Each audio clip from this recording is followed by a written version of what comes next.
Hello, I'm writer, producer, director Paul J. Salamoff, and you're listening to me on SyFy Sistas.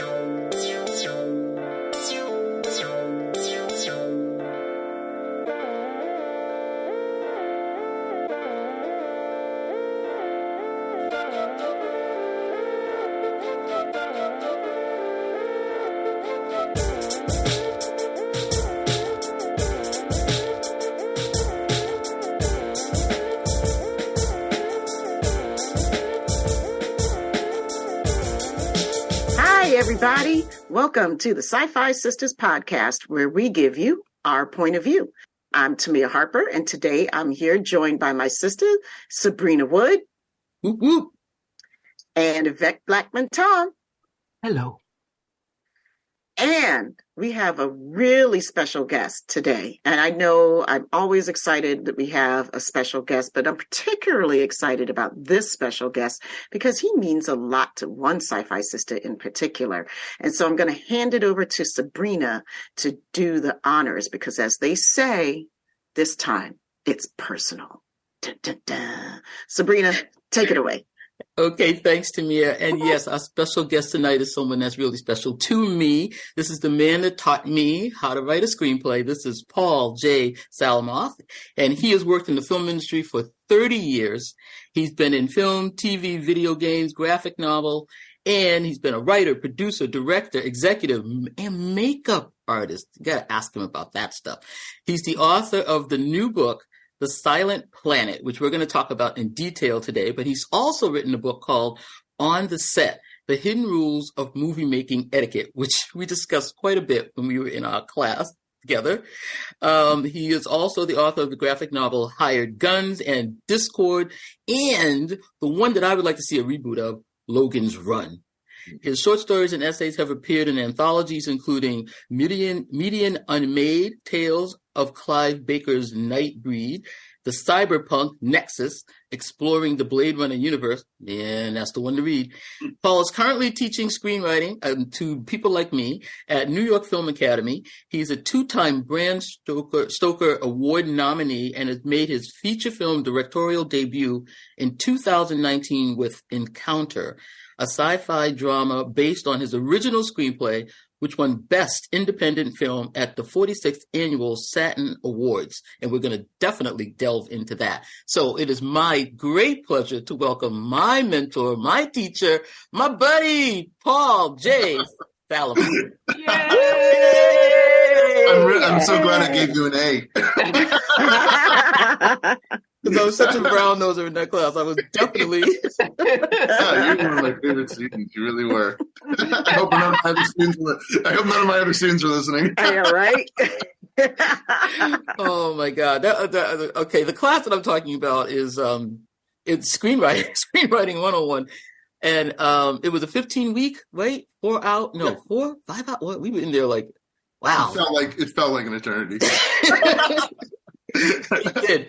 And there were four of us in the class and Paul basically just threw us in the deep end of the pool. Like, here is final draft, the software on how to write a screenplay. And just, every week I had to come up with like 12 to, 15 pages of new screenplay. Like, didn't know what, here's the book, here's the software, get to it. And then Paul would just like completely destroy you in each class.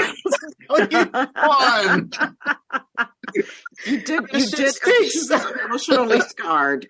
We get on and talk to them. I held it up and cradled them in my arms as I taught them how to write screenplays and become a storyteller.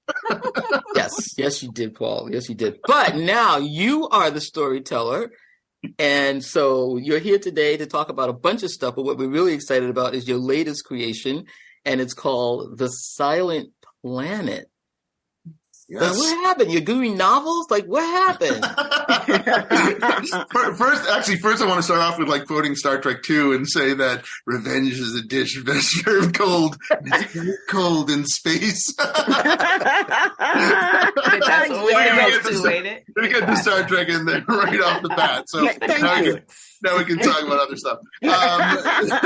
So yes, this is my first novel, Silent Planet, that I wrote with Orrin Nichols, and I'm very proud of this. Actually, very proud of this book. It's sort of like, I sort of describe it to people as like Solaris meets Jurassic Park, I guess would be the best way to sort of describe it. I really love a lot of Stanislaw Lem, who wrote Solaris, is one of my favorite authors, and I've read most of his books and read most of them, and I like the idea of as we talk about, like in my class, about writing with themes. Writing that stories should really come from themes and from characters. And I wanted to explore the themes that were sort of running through Silent Planet there are things beyond human comprehension, right? And how we tend to, because of human hubris, we think we can understand potentially the not understandable, and that we tend to anthropomorphize things that we don't understand. Like, for instance, like, how do you really know what your cat is thinking or your dog is thinking?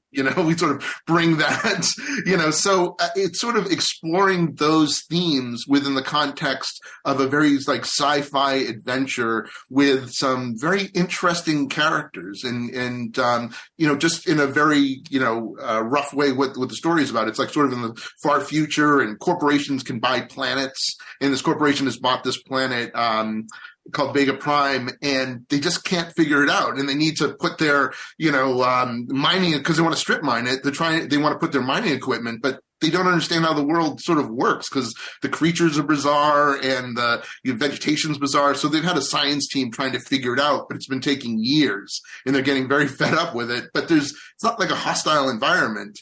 But our main characters are the supply ship that drops off supplies every couple of months, and they come this one time. There's no signal back from the survey team, and they're basically So they're basically told by the corporation, "We'll find out what happened to him." And these people are not equipped for this. They've never stepped off their ship before, and they turn this very non-hostile environment pretty hostile pretty quickly. So it's sort of mystery adventure, big epic sci-fi, kind of story, but really dealing with like the human condition and so forth. People working out of their element, people doing things they're not supposed to do. Yeah. And it's really very proud of it, and I think I'm really enjoying working with Orrin, and I feel like we've delivered. We've already got some really great early reviews on it. That have been very promising. So, and actually sales are starting off pretty good. So it's I can't wait to read it personally. I mean, that sounds like so much fun. It sounds like a romp, like in some parts, but it sounds like it could be scary in other parts. And I really can't wait to read it. Thank you. Sounds a little Star Trek to me. It is. But how can you not be influenced by things like that? I mean, I've been a fan of science fiction since I saw Star Wars when I'm dating myself at 5 years old in its original run. Right. Wow, Paul. The youngster. Yeah. I saw it in Cape Cod. I saw it in Cape Cod, and it was a double feature with Logan's Run. Oh, which was great. So the irony that I would go on to write the Logan's Run comic book series is pretty wonderful, actually. One of my favorite really sci-fi movies. Yeah. Yes. So I still want to know, what made you make this a novel instead of knocking it out as a screenplay? It's a great question. Here's the thing. I've told you this too in class, that I consider myself a storyteller. Right? Yeah. And finding what mediums fit a story the best. Now, there's a lot of things that, hey, this could work as a movie, this could work as a comic book, this could work as a novel or a short story or so forth. So it's this actually started out as a screenplay that I wrote years ago, and it was always like my favorite. Not like, oh, it's the best thing I've ever written, but it's like it's my favorite because of I think of what it explores, and I think it's a great expression of who I am as a storyteller. Because I write in a lot of genres. I do write. Believe it or not, I write comedies. I've written sports dramas. I've written lots of horror and lots of sci-fi. But this to me is a really great expression of who I am as a storyteller. And it's just one that when I wrote it, Avatar hadn't even come out yet. So it was like a handful of people that could, probably make this movie, and it would probably cost like $300 million. So, right. Okay. So I started thinking, different ways of approaching it. And ironically, we're actually working on the graphic novel version of it at the same time. So it was Oren who reached out to me and said, "Hey, I'd love to pair up with you because I know you've got lots of stories." And I said, "Well, great. You know what? I'd really love to do this with Silent Planet because I thought it really lent itself to, to being a novel." Yes. So I sent it over to Oren, and Oren was like, "Oh God, I love this. I love this." So, we worked together to really, shape it and expand it beyond, what you do in a screenplay, which is sort of reducing story. This was sort of expanding it, but it's not padding. I don't even think that, just throwing a lot of padding. No. This really just now goes deeper into the characters and deeper into the environment, and definitely warrants the page count. Okay. Right. I was all of that. Yeah.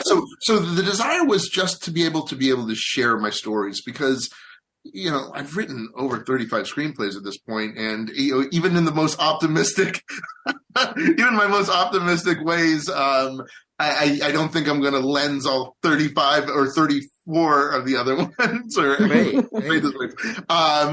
before I push off this mortal coil, as it were. So it's really more about being able to share the stories. And if Silent Planet only lived as as a novel, I would be happy because I love it.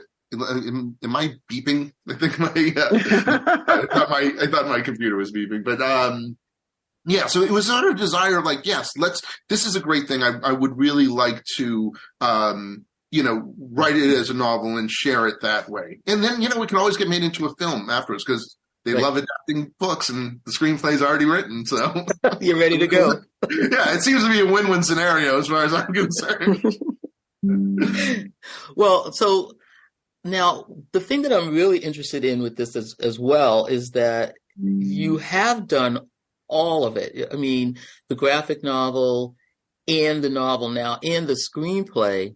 So when you're sitting down and you're, I think you're going to probably write a sequel to this or something like that, and you're just saying, okay, maybe this is going to be a movie or this or that. Can you see it coming out as another sequel to this going on and in a different form or something like that?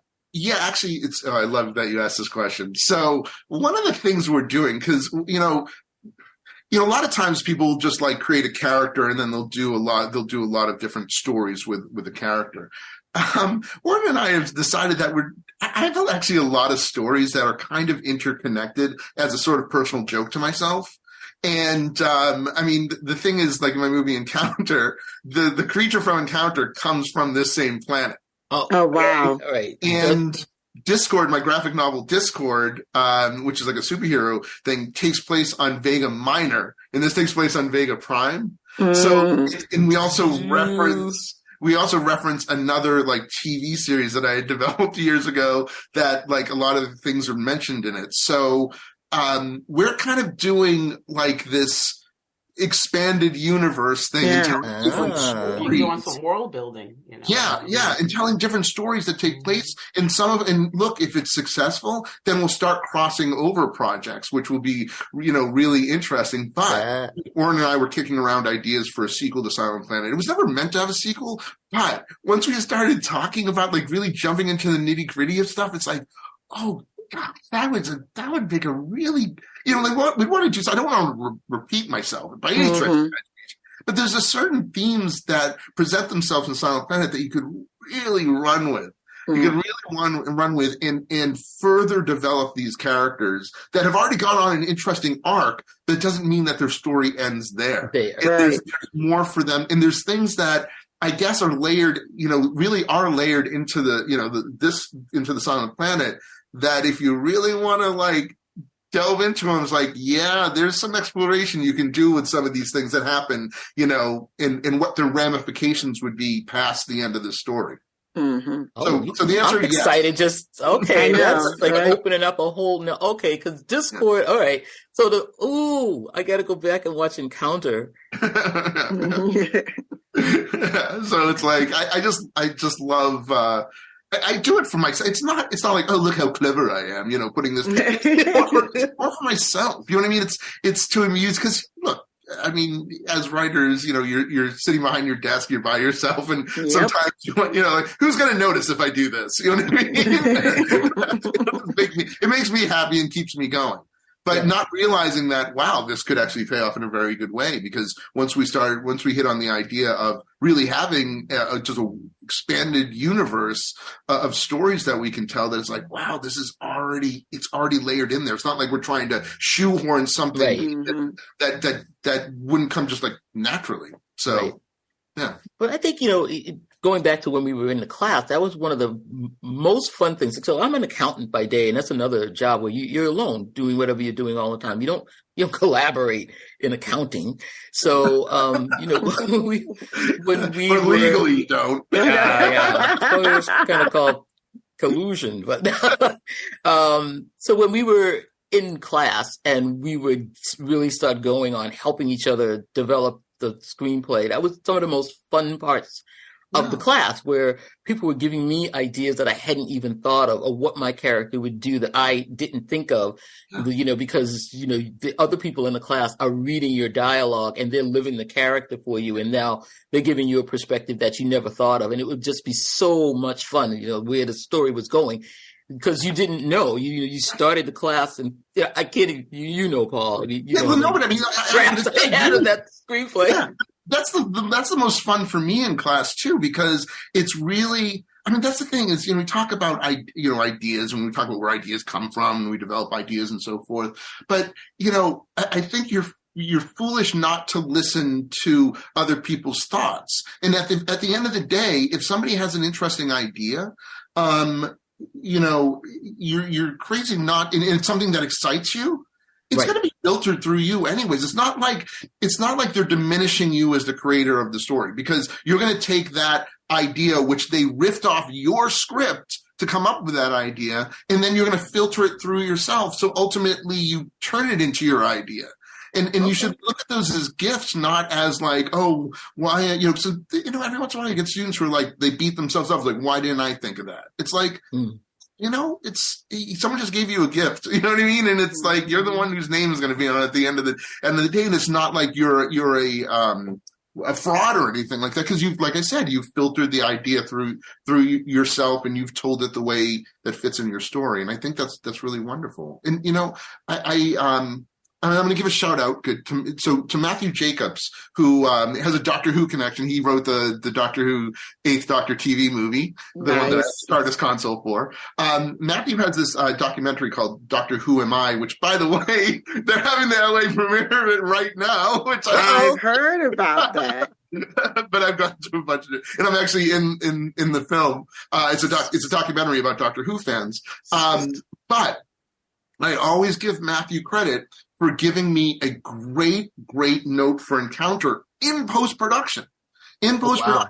And it's like, I had written the script in a very specific way where, there's some interesting misdirection going on within the context of the story. And he comes in and he gives me this note that it's like, it's the opposite of what I was trying to do. I was trying to keep a character hidden, right? Mm-hmm. And he goes, no, I would probably do that. I'm like, why? I don't like. It's like, this is my whole juggling balls to make this work. But we talked about it, and I'm like, you know what? Because it humanizes the main character. It humanizes the main character and puts him in context a little better. And I sort of thought about it. The first thing is like, no. The whole point was you don't know. But it's like, once I really thought about it and started playing with it in my head, I was like, this is actually a really great idea. And all it took was, because we were given reshoot time. So I had like 3 days to do reshoots. All we had to do was refilm like just 2 little bits and change 2 little lines of dialogue. 2 lines of dialogue. That's all we had to change. And it works it works so much better. I mean, it's funny. I almost cannot imagine it the other way. And hey, the proof's in the pudding. I mean, I won a bunch of awards for this movie. Yeah, you won.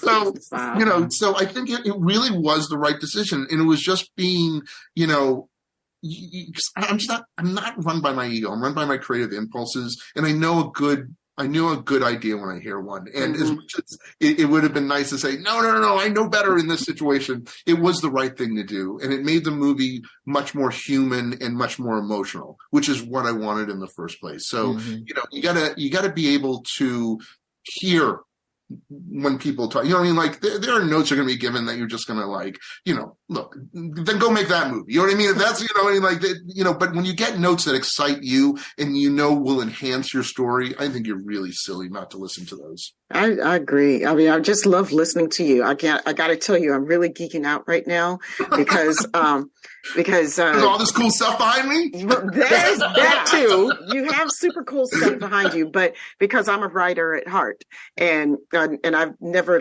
published a story, but I constantly stay in writing classes, and I leave it, I come back, I leave it and come back. But I mean, it's a constant in my life is who I am. So listening to you talk about your creative processes, and then, it's really making me sit here and miss my writing class and miss that collaborative spirit, because I got, it's a group of people that we've been together for a long time, writing together for a long time. And you feel really safe and comfortable with them, and because like you said, writing is such a solitary pursuit, for me, it's always been terrifying. I'm not that person that is like, yes, I'm driven to write. Like I wake up at 5 o'clock in the morning and I get my 3 hours of writing it. That's never been me. But I'm driven to write in the sense that I literally lose my freaking mind if I leave it for too long. Yes. And I have to do it whether I'm going to publish a story or not. I mean, I've never had a story published. I have some that are good enough that I know that I can send out. Yes, you do. Yeah, but I haven't yet. I mean, that's some of it is fear, and some of it is just life. It keeps getting in the way and doing other, whatever. I can make excuses, whatever. One thing I know is that I love it, but I miss that feedback, that give and take. And I was terrified of critique at a really young age. When I first went to college, I went as a photography major, and I was, because I had free reign in the dark room at my high school. Like I had the keys. I would leave my high school grounds at 9 o'clock at night because I'd been in the dark room all the time. But what we didn't do in those classes was sit and critique each other. My teacher just knew that I needed that space and that the dark room was my sanctuary. Nice. Right. And she knew that here's a child who needs this space, and she gave it to me. And when I got to college though, and I sat in on my first classes and people start critiquing me, I was torn apart. I never, I didn't understand this give and take, and I didn't understand that it didn't mean that your work is not good or that you're not good enough. And it took me years to recover from what I felt was this rejection. Cause I'm truth be told, I'm a thin skinned person when you get down to it. Like I put on a bravado, right? So then the value of all this to say that growing up and going into the writing class and being in that environment was the growth that I needed. And I found it, and I treasure it so much now. And so that's why I'm geeking out listening to you. I mean, one of the many reasons why I'm geeking out listening to you. You have a lot to geek out over. So, I mean, I really love what you're saying there, because, in a lot of it, I'm a big, the 10,000 hours too, right? You know what I mean? When I decide, look, I left being a makeup effects artist making monsters and creatures to write screenplays, you know what I mean? And produce and all that stuff. But I think what happens is and this thing I always talk about, it's a journey. You know what I mean? It's not like instantly you're like this great writer. You work on your craft, and you get better. I wrote like my first 2 scripts I wrote with one of my bosses, makeup effects bosses, Terry Macaluso from Soda Effects, who's like also really big in the toy industry and so forth. And we wrote 2 scripts together, and they were good. You know what I mean? Like decent. You know, I've looked back at them and I'm like, all right, you know, it's like you start somewhere. But then I got like the courage to do my first, you know, script by myself. I wanted to try if I could do it. And it's not great, but you just gotta like, and this is the thing I talk to, you know, like Subrina will know I say this, you gotta give yourself permission to just like know that you're learning. Do you know what I mean? That you're not going to knock it out of the park always the first time, but the more you do it and the more you exercise those muscles and the more you love it and enjoy it, you know, that's what's going to get you through. And what, you know, like sort of going off on like what you wrote, what we're saying is that sometimes you have to walk away from it a little bit and then come back and look at it with fresh eyes. Yeah. I mean, you know, that can be so important. And it's fun for me. Sometimes I go back to old scripts and I'll read through them, and it's always a relief when I read them. I'm like, wow, this is still pretty good. You know what I mean? Like, and I feel like I'm reading a new script. I'm like, I know I wrote it, but it's like, you know, it almost feels like, oh, did I write this? And just, you know, giving yourself permission to not write when you're not ready to do it, because I'll tell you something. It's always interesting to me when you hear about like the tortured writers, and I'm sure there's something to go with that. It really is. But you know, I've never been tortured as a writer. I've been writing what, like 20 years now, I guess, and I enjoy it. I love it. I'm happy when I'm doing it. And the thing is, it's like, and Subrina will test this too, is that if you get to a point in your script, like you've already mapped it out in your head and so forth, and you know where you're going with the story, you can skip scenes. You know what I mean? If you aren't feeling that scene at that point, because as long as you know that, oh, this is when Joe and Jim talk in the, in the store about this. Well, you know that's what's happening. But if you're just not feeling it, just move on. You can always go back to that scene. I mean, that's why it's always best to know your ending first, anyways. You know, and have something to work to. And I mean, we talk about process. Like, look, every writer is going to have their own process. Mine is very like unusual. Like when I come up with an idea, I lie down. This is what I always say. It's like, you know, when you're like going to sleep at night or waking up first thing in the morning or taking a shower or driving, you know, any kind of, you know, repetitive thing. It's like, it's when your frontal lobe is turned off. So that's like your idea part of your brain is turned on and you can really like play with stuff. So when I go to bed, when I have an idea, I lie down in bed and I imagine myself in a movie theater, right? And I'm going to watch the movie that I want to write. Now, of course, the movie doesn't exist at that point, just an idea. But I'll just start playing with scenes and just playing with them and get as far as I can get. And then the next night, start to rewind the movie and get, you know, watch it again in my head and try to push forward and just keep on doing that. And I don't write anything until I can see most of the movie in my head. I absolutely love that. Yeah.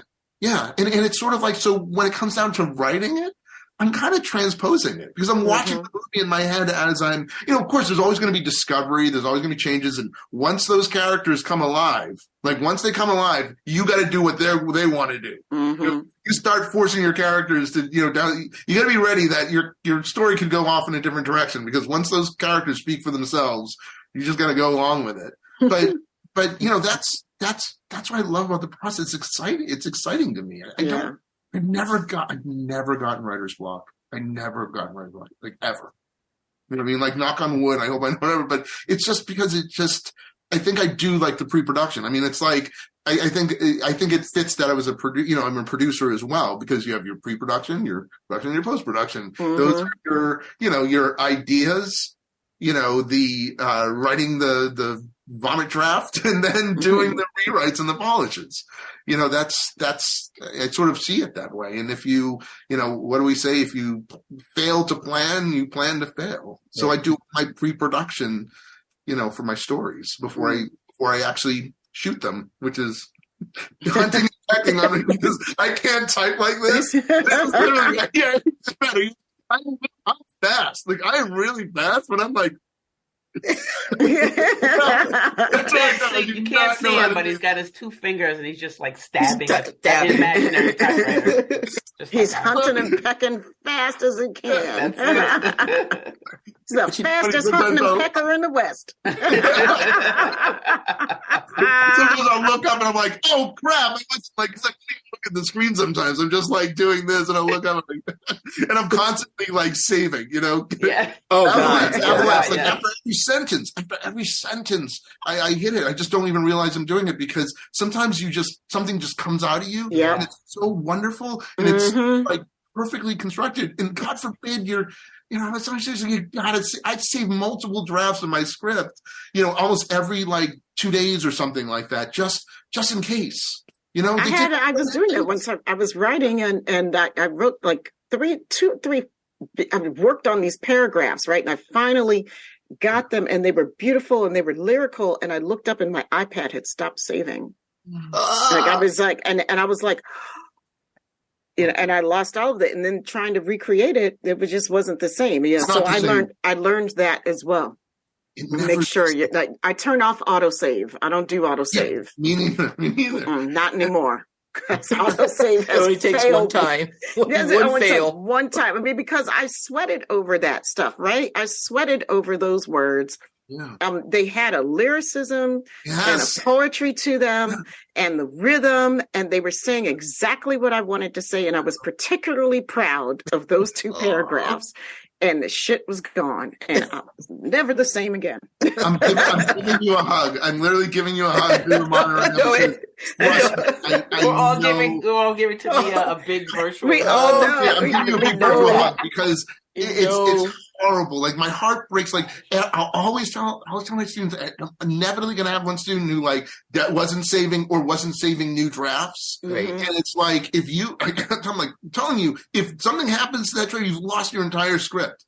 Like when I'm finishing with a script, I usually have about 20 different drafts of it. They take up 20 kilobytes of space on your computer? I mean, what is the excuse? It's because worst case you lose. But I'll tell you, that's right. It's like sometimes to me, it comes out just in the most perfect, sublime way. You know what I mean? Like just like lyrical. Like I love that you said. And it's hard to recreate that if you lose it. Like even a sentence. Yeah. It's like. Right. Yeah, I'm like, no, that was so good. And it's like 2 seconds ago, and I still can't bring it back. So Paul was so good about telling us all to do that. Each one of us did it at least one time in that class. We were like, I'm not the type of person who goes like, I told you so. I'm an empath, so I feel horrible. Like, I didn't tell you. I told you not to do it. Why do we have to save it, Paul? Why do we have to keep it? Why? You just do what I say. Trust me. You'll find out. Find out. But I tell you, that class was just hilarious because I learned so much about that, and what you said about because I was struggling, and you know that. I was struggling with a few different scenes because I had some really sensitive scenes in mind that, I had a lynching scene that I was avoiding. Remember, you told me, because I kept saying, I'm stuck. And you said, you can write around it. Just I said, leave it there. And I had it in red for 3 classes. I was like, the lynch scene. She's going around again. We'll come back to that. Need the perspective of later on in the story to come back and set things up. You know what I mean? That's the thing is, as a writer, just find out what works for you. Right. I mean, there's many ways to skin a cat. There really are. And it just, as long as at the end of the day, you get to where you need to be, then mission accomplished. Mm-hmm. I teach, all these different methods and so forth. But the truth is, I don't use a lot of those methods myself. I don't. I hate writing treatments. I only write treatments when I have to do it for studios or executives and stuff like that. I like doing beat outlines. I just sit down with a pad of paper and I just write it out, and it's that's my little roadmap.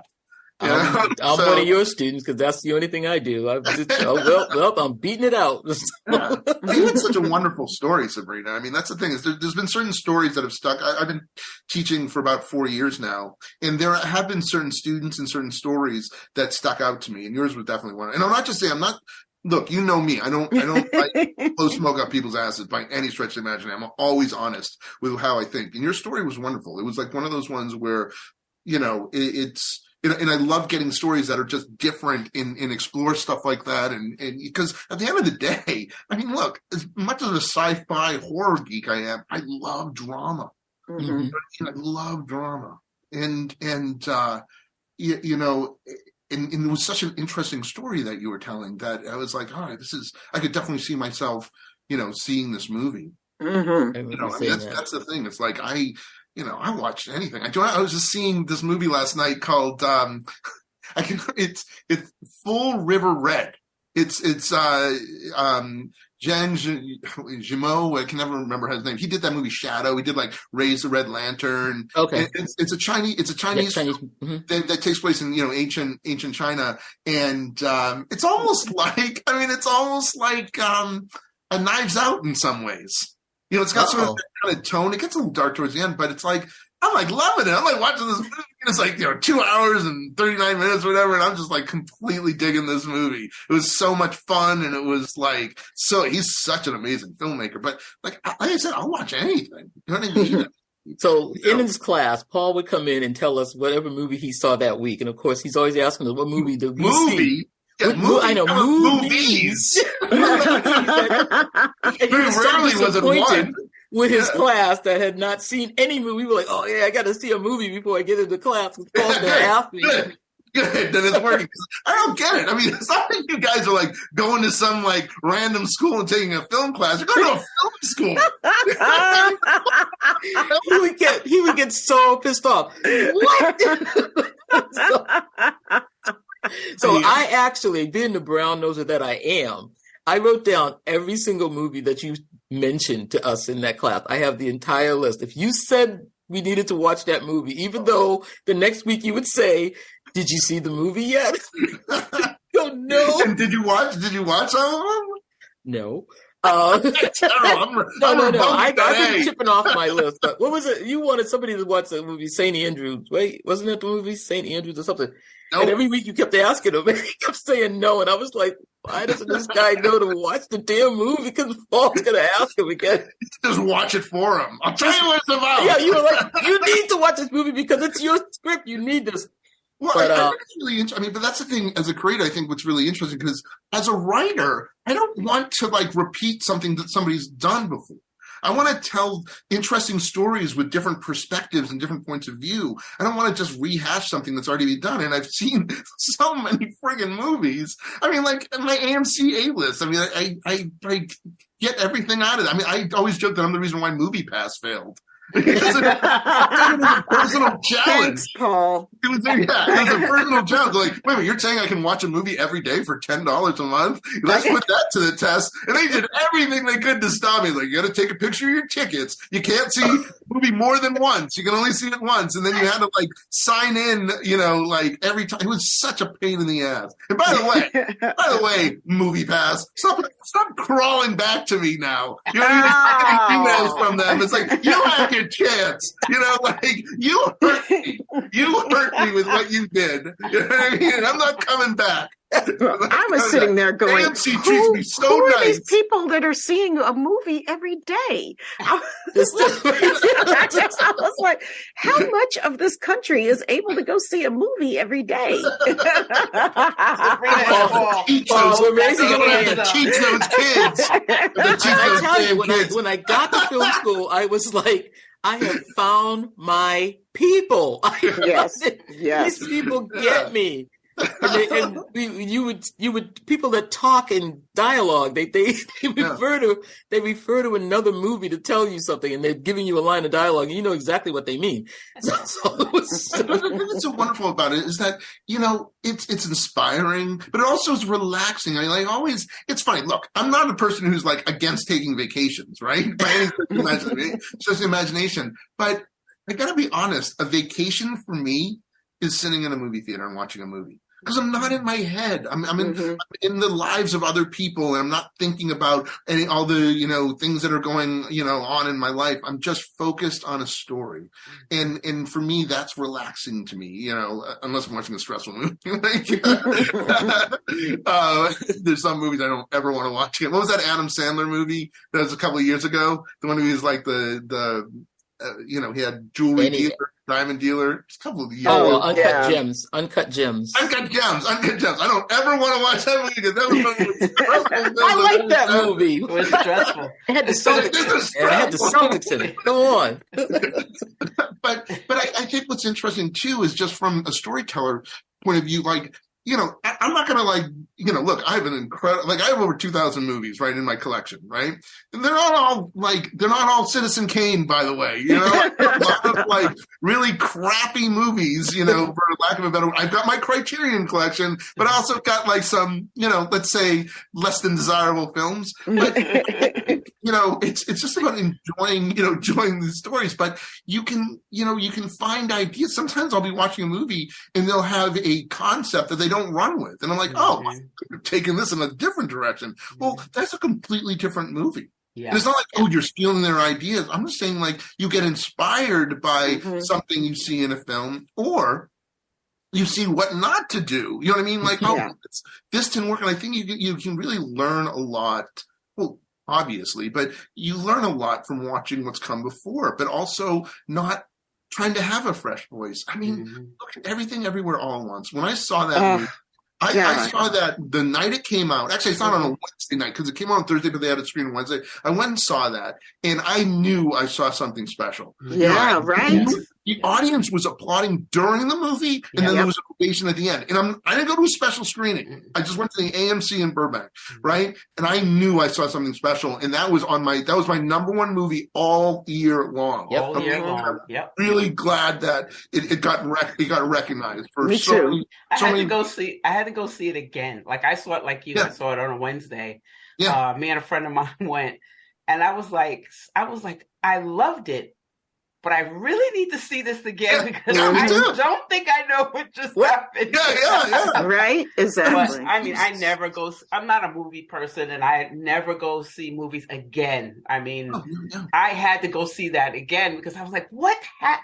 And then when I saw it again, it was like a totally different movie. Yeah. You know? The second time I watched it, it was, and it's just, I love seeing a movie like that. And, you know, who would have thought that movie, as much as it deserved what it got, but, you know, people would embrace it. Right. It went crazy. There's a lot of people that don't, like, I went to an Oscar party, and there were I was with people that didn't like, you know, the movie and didn't get it and were wondering, like, why is this all so...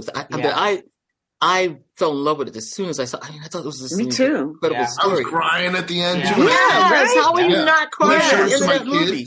I showed it to my kids, you know, because I bought it on Blu-ray when it came out, and I showed it to my kids, and I was crying again. You know what I mean? And it was just like, and I'm unabashed about the fact that I cry during movies. I like to be emotionally involved with them. I mean, I really do. And that goes along, you know, lines, we talk about that when I'm writing movies too. It's like, I go through the emotions with the characters, and I feel that's how you get like sort of the truth on the page anyways, you know, but that's the whole thing I love about, I mean, look, here's the thing, you know, we talk about our journeys, right? And this, I grew up in a town called Natick, Massachusetts, right? So I'm a masshole.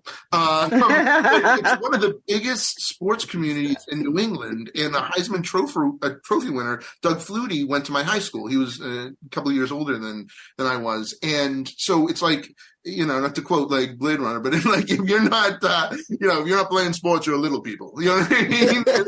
and I was a film geek, and you know, me and my friend Lonnie and my friend Seth were like my, you know, now Seth is now a big reality show producer, and Lonnie is a big like TV director, and he's worked on a lot of like big shows and so forth, and but that was the thing. It was, if you weren't into sports, you were kind of like a nobody. And for me, movies were that escape for me. And just being able to, you know, exercise my emotions watching movies and really deeply, you know, feel things, you know, while I'm watching them. I mean, it was always a gift to me. And when I would go see, I mean, like, I have so many reasons. Look, I know how the sausage is made. You know, this is my 34th year in the film industry. Okay. I've worked in so many different aspects, from, you know, like being on the set to being an executive. And, you know, I'm like the least cynical person you'll meet. Like I still, when I go to a movie, I'm a little kid again and just wanting to love it. I don't go to movies to hate them. Mm-hmm. I go to movies hopefully, and it's disappointing when I see a movie that I don't connect with. It really is. I mean, I don't like, I'm not wasting I don't want to go waste my time, but I'm going to give, and as long as a movie is sort of giving it the old college try, that's all I care about. Like in within the context, also within the context of its genre and in the context of its budget, I think you need to take a lot of those things into consideration when you're watching movies, because you can't compare, Avengers Endgame, which I fucking love, to a movie like, what did I just see recently? Movie Inside or something like that. I mean, it's like they're different. They're trying to do different things. They're their own, and you have to, look at a movie on its own merits. Yeah. And I think that's important. I mean, for me with my film Encounter, it's like, look, is it a technically flawless film? No. I mean, the movie was made for under $1 million. It had special effects and all these elaborate special effects and makeup effects and so forth. And it was my first time as a director. But, I still, warts and all, I still love it. I got to make the movie I wanted to make. I got to make the movie I wanted to make with,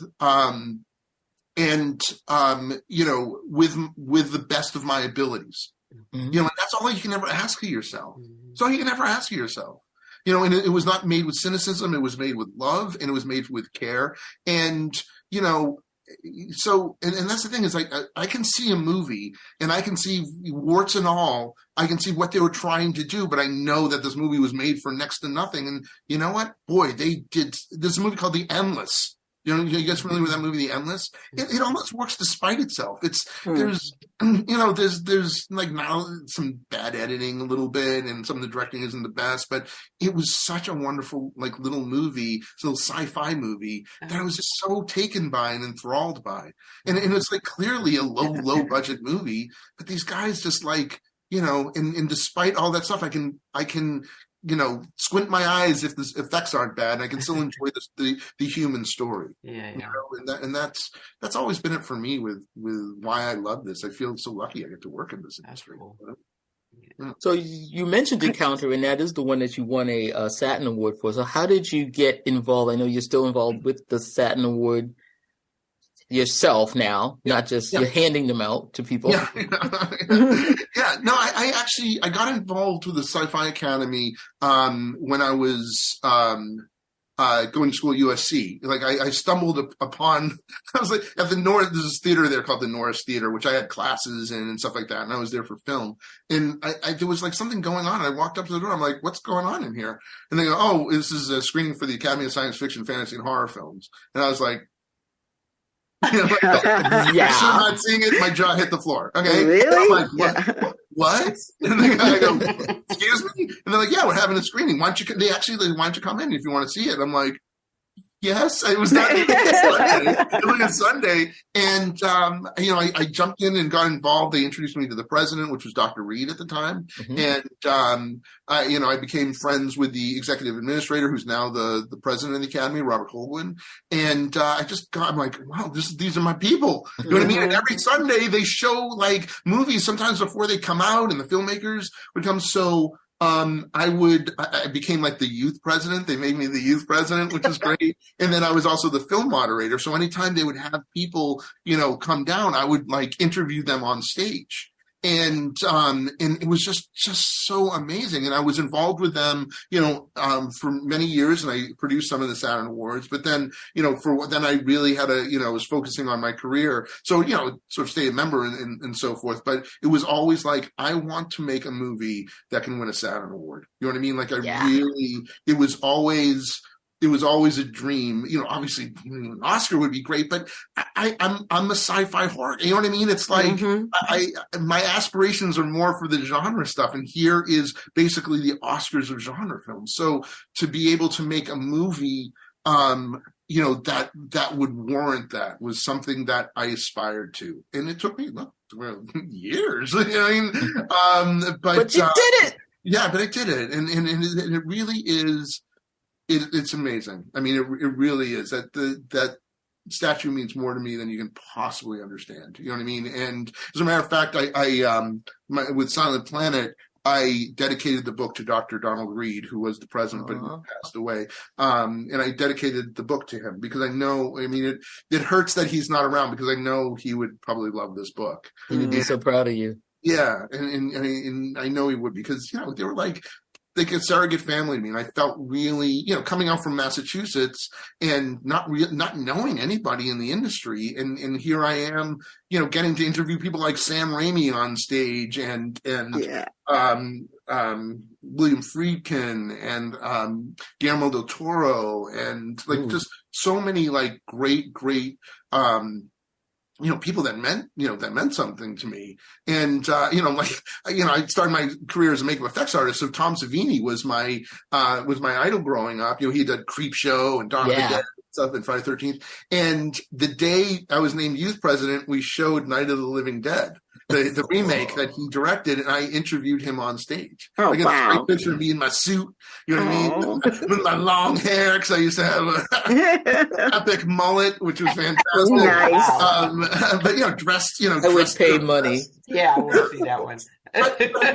You know, and that's something I do. You know, I think I get that from my mom. My mom was a politician. She was sort of like mayor of our town. She was a selectman.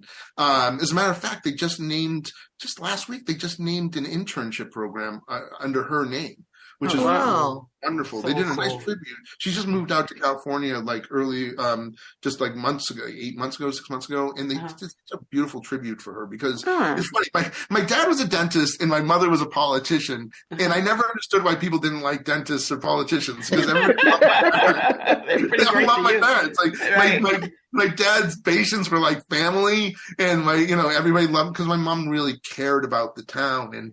And, you know, I think that's where I get my, you know, being able to speak in front of people and so forth. And I think that really, you know, followed through with being a film moderator, being comfortable, you know, on stage with, you know, some pretty heavy hitters. And you know, like it was funny. I was at a book fair this morning. I ran into Robert Hoagland at this book fair, you know, and the Marcus Brothers who produced the Saturn Awards. And we were talking about, the time he had recommended me to 20th Century Fox, and I interviewed Danny Boyle and Chris. Where's my brain? Captain America.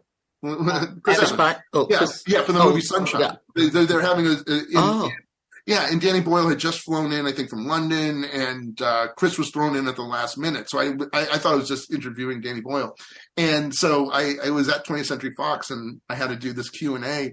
And I had all these great questions about, like, Quatermass, because I mean, like, and like all these, and I would ask these questions, and Danny Boyle's, like, eyes would get, like, really excited that I was asking, like, really, like, you know, really interesting questions. And then afterwards, he came up to me and he goes, "Well done, Paul. Well done." Wow. Like that. Like, and he really appreciates the fact that, you know, I care. You know what I mean? I care. I'm not just asking like, oh, here's the generic questions you ask the director. Right. I do a lot of research before I would interview people and really try to, you know, cater to what I know they're going to enjoy talking about and what they probably don't get a chance to talk about and sort of like deep dive. And I love that. I mean, like I got to interview Steven Spielberg. I worked in video game marketing for a little bit and I worked on the Tintin video game. So they sent me over to Amblin and I got to interview Spielberg for like 20 minutes. Just me and him in a freaking room, and it was amazing. It was absolutely. We geeked out about Doctor Who beforehand because I just built my Dalek, and I knew he was a Doctor Who fan because you know he had hired Stephen Moffat to write you know Tintin, and he said, "Well, I hired him because you know Doctor Who fan." I'm like, "Oh, here's my Dalek," and I had gone to school with Oliver Robbins, who you know from Poltergeist. You know, he was one of my friends at USC, so that's one of, you know, Spielberg's, like, you know, kids, you know, like, you know, we talked about that and we geeked out about Doctor Who before we started the interview. And it was wonderful. I mean, who'd have thought, you know, like, who'd have thought as a child I would get to, you know, sit in a room with somebody like Steven Spielberg and have a great conversation with him. And it was, what a cherished moment that was, you know. That's really cool. That's what's so exciting about this career is that, you know, in working and stuff like that, I mean, I get to call people who like mean so much to me, you know, and, you know, meant so much to me, especially when I was growing up or inspired me or, you know, were people that I just wanted to be like and get to meet them and get to sometimes work with them or just, get to know them as friends too, which is just absolutely. I was with Peter Atkins today, who wrote, Hellbound. Wow. Yeah. And it's like, it's just so wonderful, and I hadn't seen Peter in a while, but he was always very supportive of me when I started writing and especially writing short stories. And I gave him a copy of my movie and so forth and really like reconnected with him. And it's just, I mean, like even I've had Sylvester McCoy over in my house. I've had Fraser Hines, these Doctor Who people, Noel Clark, wow. John Levine, who's Sergeant Benton for all you Tom Baker people. I mean, wow, just dropping names. But it's like it's so. But like, I get that. I get that because, like, I get that on a smaller level. But I get it. Like, I mean, when you're talking about the journey that you've been on, and I really get that from. I mean, I'm constantly inspired by Subrina. And, and I'm so happy that she had you and met you and had you in her life because you inspired her so much and fueled her passion. And I mean, that's basically the story of the SyFy Sistas, right? We're 4 Black women who really like science fiction and fantasy and decided we want to talk about it together. It's a passion of ours. And we just follow wherever it goes. It keeps leading us to all these really wonderful places and to all these phenomenal people that I don't think that a couple of years ago, I didn't think that I would have been interviewing these people or having a moment with these people, having my life enriched by the fandom in the ways that it's been enriched and met half the people that we've met. I mean, it's been a really spectacular journey already. And I feel like it's really just beginning, but and I think that that's the best thing at 50, I'm about to turn 52 this month. And I know Sabrina's going to go, you're so young. And she always says that to me when I do that. Please say it's young because I'm right with you. I'm right with you. But all you kids. But the journey, that warms my heart. I feel like the journey, like there's just still so much more. Like I really feel like I'm just going into second gear. I could not agree with you more, Tamia. I same thing. I feel like I barely scratched the surface, and most people, you look at my resume, you're like, I think you've done enough. You can relax now. It's like, you kidding me? No. I'm just getting started. You're gonna be like John Williams, right? You're gonna be like John Williams, 92. 92. Wow. I loved that. Yeah. Well, I mean, to me, like here's the thing. It's like when you do what you love, you don't, it's not work. Right. It's never been work. It's always been, I can't believe that people are paying me to make monsters. You know what I mean? And people like puppeteer. You put a puppet on my hand and do things. I can't believe somebody paid me. I wrote this movie and they made it. You know what I mean? And it's that, what do they call that? That fraud. What do they call that? Fraud syndrome. Yeah, fraud syndrome. Imposter syndrome. Imposter syndrome. Yeah, imposter syndrome. Yeah. Imposter syndrome. But that's the thing. It's like, it was so funny. My son, I said to my son's 15 years old, and I'm like, hey, you want to go see Shazam on Tuesday? And he's like, oh, I don't know. And I'm like, really? I texted him, like, really? I can't believe that one day I would have a child that I would have to twist his arm to go see a superhero movie. It's like, I have no son.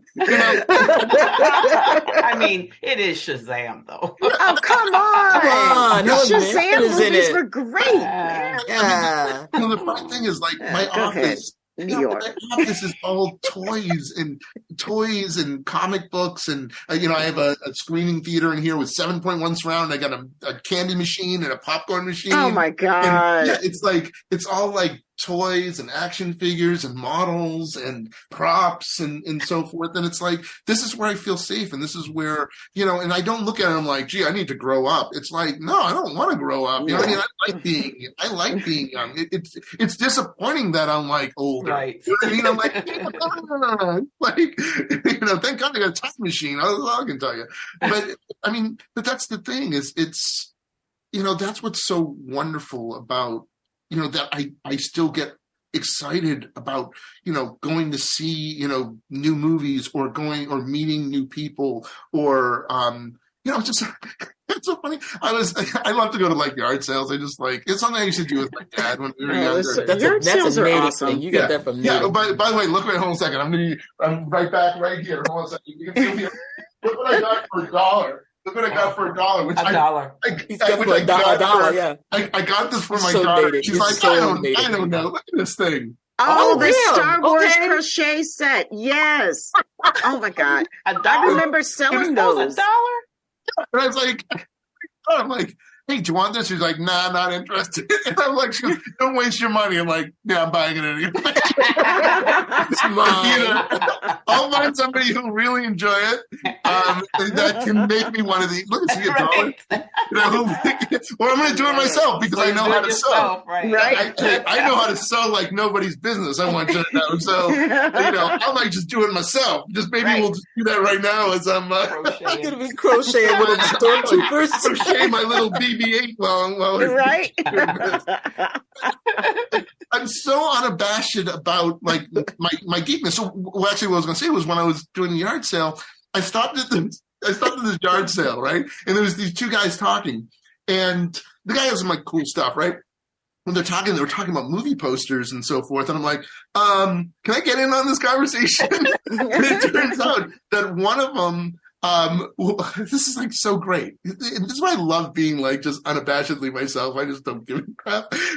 So this guy actually works for Universal, and he does posters and stuff like that. And actually, I have a whole ton of posters that he might be interested in buying from me because there's stuff I just don't care about anymore. But in the other guy whose sale it was, he does stuff with heavy metal, and he makes action figures and toys and stuff like that. And I'm like, nice. Dude, you're like my new best friend. And right? like hit it off and stuff like that. And like his wife was a big Doctor Who fan, so I was showing him like the TARDIS console and the Dalek and stuff like that. And I wound up giving him a copy of Encounter in my book On the Set, and he wound up giving me one of his action figures. Oh, cool. That's so cool. Yeah, and it turns out like we love the same heavy metal and stuff like that. And he does comic books also, which is wow. Like, dude, and he like lives in Burbank, Oh my God. I'm like, dude, you're like my new best friend. For real. We're gonna grab coffee. We're gonna grab like coffee like next week or something like That's that. Cool. I love these kind of things. Yeah. It's that's why we love this stuff. I mean, it keeps me young. And that's true. That's true. That is very true. Yep. It keeps me happy, and it's every time I walk into my office and I'm surrounded by the things I love. Yep. Got a lot of cool stuff in there, Paul. Yeah, but it inspires me, and because of the TARDIS console, I'm part of the Doctor Who community, and I've done conventions. I brought it all around the United States and done conventions with the actors and so forth. And at the Gallifrey One convention a couple of weeks ago, I interviewed Chris Chibnall, the producer, on stage in the main hall with the art director and the production designer and. I think it was like one of the writers and one of the directors, and then Matthew Jacobs, and we did a panel. And I'm like, this is like great. I mean, like, this is like right the dreams. That's how I'm interviewing the producer of Doctor Who, and not going, give me a job. Right.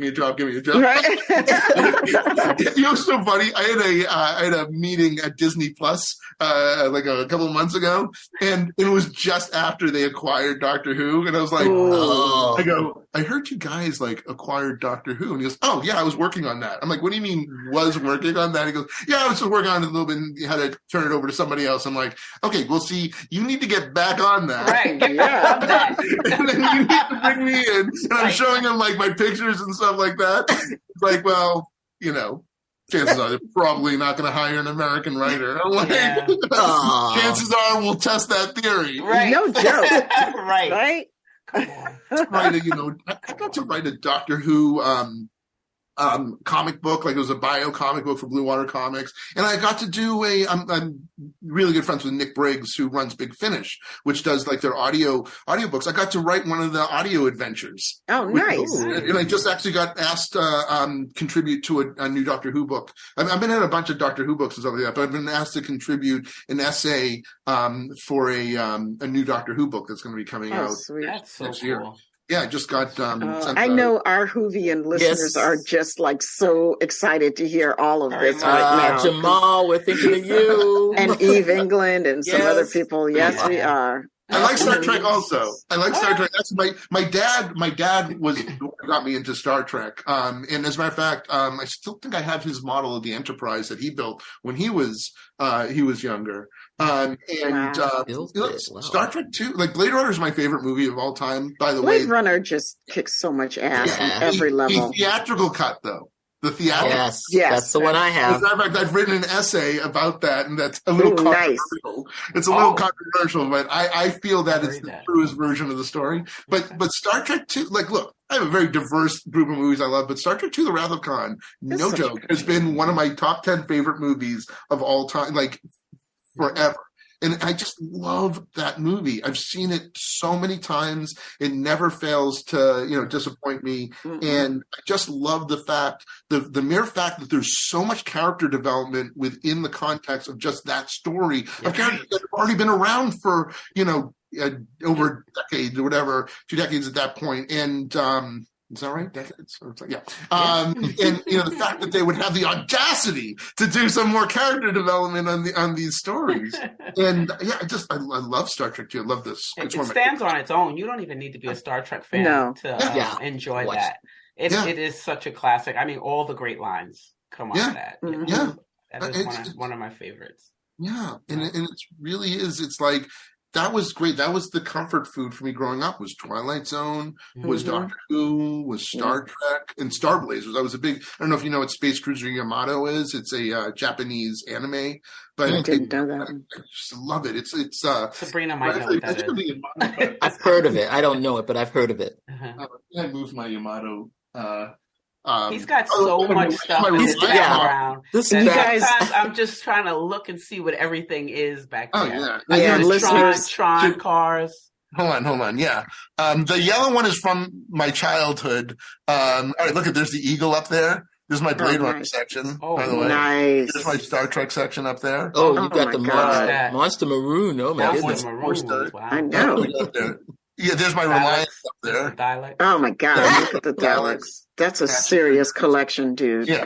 No, that's not even. We haven't touched anything. Like, there's a TARDIS console over there. Oh my God! It's like movie ready. Oh yeah, you haven't seen anything yet. There's my other monsters and stuff. Oh, nice. Boy, you're missing out, people just listening to the audio of this. Look at this. I know. And now our folks are like swearing at us like, this sucks. This is the worst sci-fi sister episode ever. It's so great. I've been given like a lot of cool props over the years or stuff like that. And I mean, even Philip Siegel, who produced the Doctor Who movie, when he saw that because I brought the TARDIS console to the Gallifrey 1 convention once it was all refurbished and stuff like that, and they had like the actors, and Phil Siegel was there, and he thought it had been destroyed. He thought, the console had been destroyed, and he was so happy to see it. And I had met Phil before through the Sci-Fi Academy. He goes, I had no idea you had this, Paul. And he goes, you know what? Because what I want you to do is, after the convention's over, in a week, give me a call, come over to my place. I want to give you some other things. And he goes, I want you to be like the curator. Because he goes, you have the doctor bag right there. He goes, I have the real bag. So, oh my gosh. I go to his place. He gives me, one of the staffs of Rassilon right there. Oh, wow. He gave me the staff of Rassilon. He gave me one of the Doctor Who chess sets. And wow. Incredible. It's all pewter. It's amazing. I think it's like something like, it was one of the ones where you literally paid like $29.95 and you got. I know exactly what you're talking about. Yeah, I got it sitting over there. If you're nice, I'll bring it over and show it to you. And he gave me the real doctor's handbag, and he hands it to me, and he goes, "Oh, by the way, there might be a sonic screwdriver in there." No. And I go like, "Oh, really?" I'm like, "I'll see you later, Bill." I ran to my car, and I'm like, "Oh my God, there's a sonic screwdriver!" And so I have that, in a nice case over there. So I have a real sonic screwdriver. Wow. Incredible. Jealous. It's so magical to me. It's just great. And we do know. We totally get it. We totally get it with you. you guys have had some really amazing guests. I was looking at like some of the people you've had, and isn't it just wonderful? Like it's just wonderful that, you know, you really are true fans and you really care about, like, you know, especially Star Trek and so forth.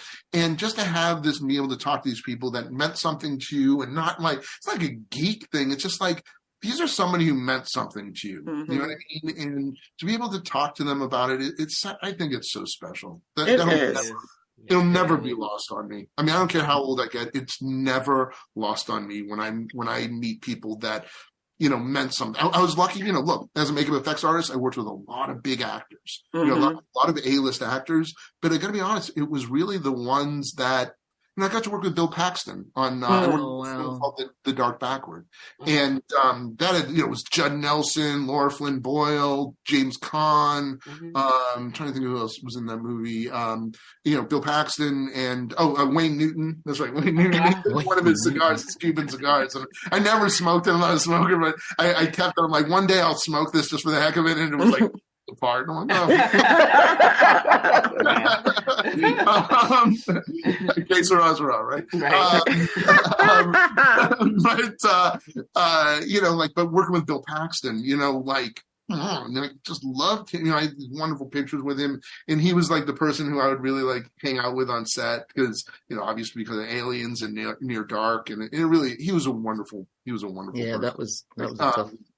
Yeah, and it's like, yeah, I mean, look, it's how you just, you know, Lance Reddick just passed away. Yeah. Oh, it's so sad. Yeah, and he was like, with the Sci-Fi Academy and the Saturn Awards, he was like a real, like, you know, big supporter of Sci-Fi Academy. And, you know, we're talking to Robert. I mean, that was really hit them really hard because, you know, he's so, you know, so I got to meet him at some of the Saturn Awards, and he was a true fan too. Yeah, you know? yeah. And it's like, especially with like the John Wick, you know, Wick, which is supposed to be amazing, and then I assume he was probably a big part of the Continental, you know, the movie, the series that's coming out. It's like, wow, really? That was a blow. That was a heavy blow. Yeah. But I feel you in the joy of it all. You know, I mean, this is the thing that I do that brings me joy. You know, and I mean, I have my day job, and I have, you know, choices that I've made in my life to do what I need to do, right, for the people around me, right, and the people in my life. But this is the thing where I'm just me. I mean, like, and I live in Washington, D.C. It's a, you know, I mean, it's a conservative city compared to Los Angeles and New York and most other cities, you know, and when you're walking around in DC and you don't work in politics somehow, or you're not in the food industry, you know, you are, you know, like, I mean, politics touches everything in DC. Like, people don't understand that it's really, you know, it is our industry, just like LA has, you know, movies, and New York's got fashion, you know, DC has politics, and but, you know, and it affects how people interact and how people dress. Like, there's not a lot of color reflected when you're walking around in the street, unless you're like around a university or something, you know, all these things. So when you're living like as a out and proud geek in this city, it's a really weird thing. And people are just constantly like, my mother is like telling everybody, my daughter has a podcast and they love science fiction. I don't know what they're talking about, but I love it. Yeah. Da, da, da, da.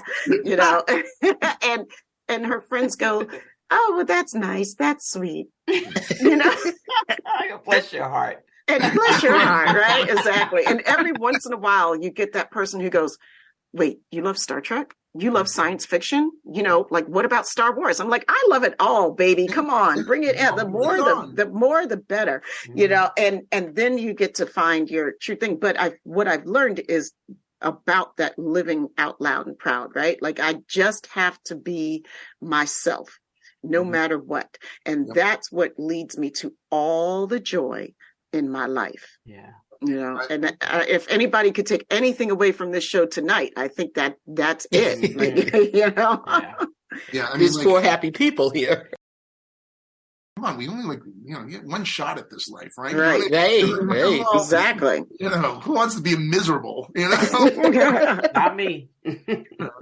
That was my whole thing. This was a bucket list thing. I was like, one day I'm going to film school, and I just had to do it. So, And we're so glad you did, because, you're going to open up the SyFy Sistas production studio. And, it's a SyFy Sistas production. This is going to be a SyFy.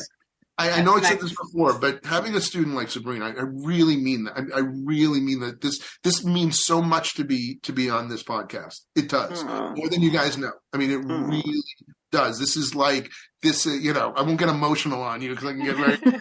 Because he does. Yeah, I do. But it's like I'm obviously very proud of Subrina, and what she's accomplished. And, I was like, I gotta have something that I can be on her show. I tell you, nothing was wasted in all the time that I've ever spent with you, Paul. And again, tonight was just really great. I was really excited and looking forward to having you on the show. So thank you so much, really, for coming.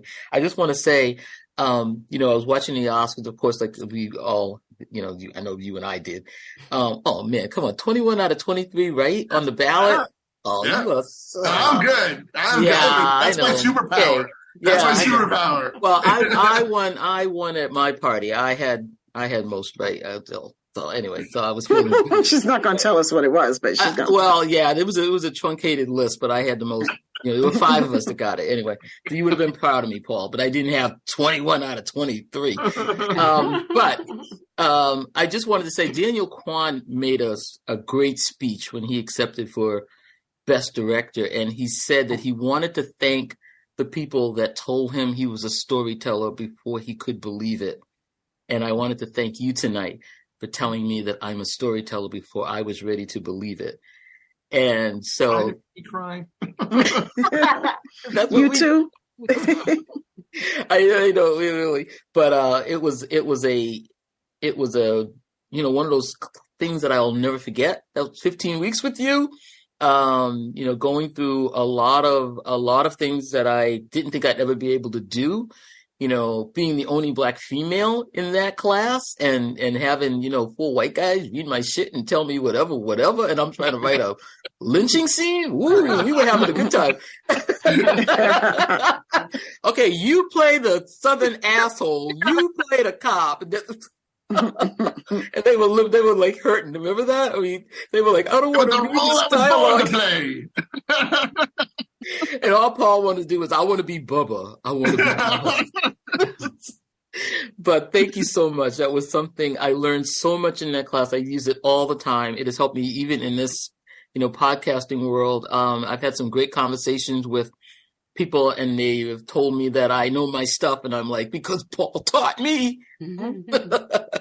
So thank you so much, and I wish you the best of luck with this. I can't wait to read The Silent Planet and get into these characters that are jumping off the page, and keep us posted. We're going to promote the heck out of this thing for you. Oh yeah.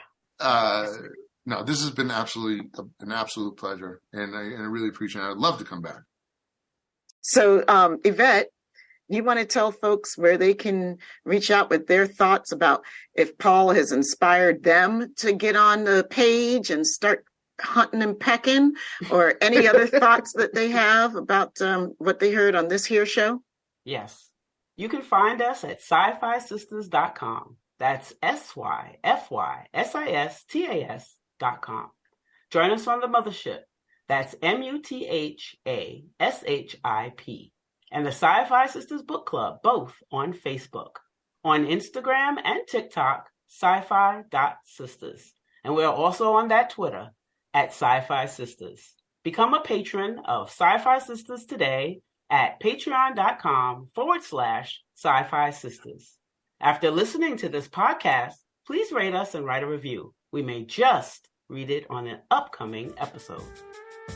Okay, y'all. Thanks so much for listening. We've had a blast. Thank you, Paul. Thank you, Subrina. But before we leave out, I got to shout out the baddest engineer in all the universes, and that's Dose, the Anonymous One.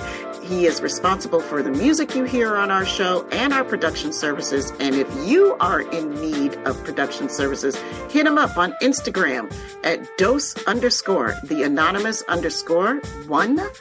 And, well, he'll be happy to do some work for you, too. I got to go. I'm starting to trip over my own tongue. Peace, love, and hair grease, y'all. Love you.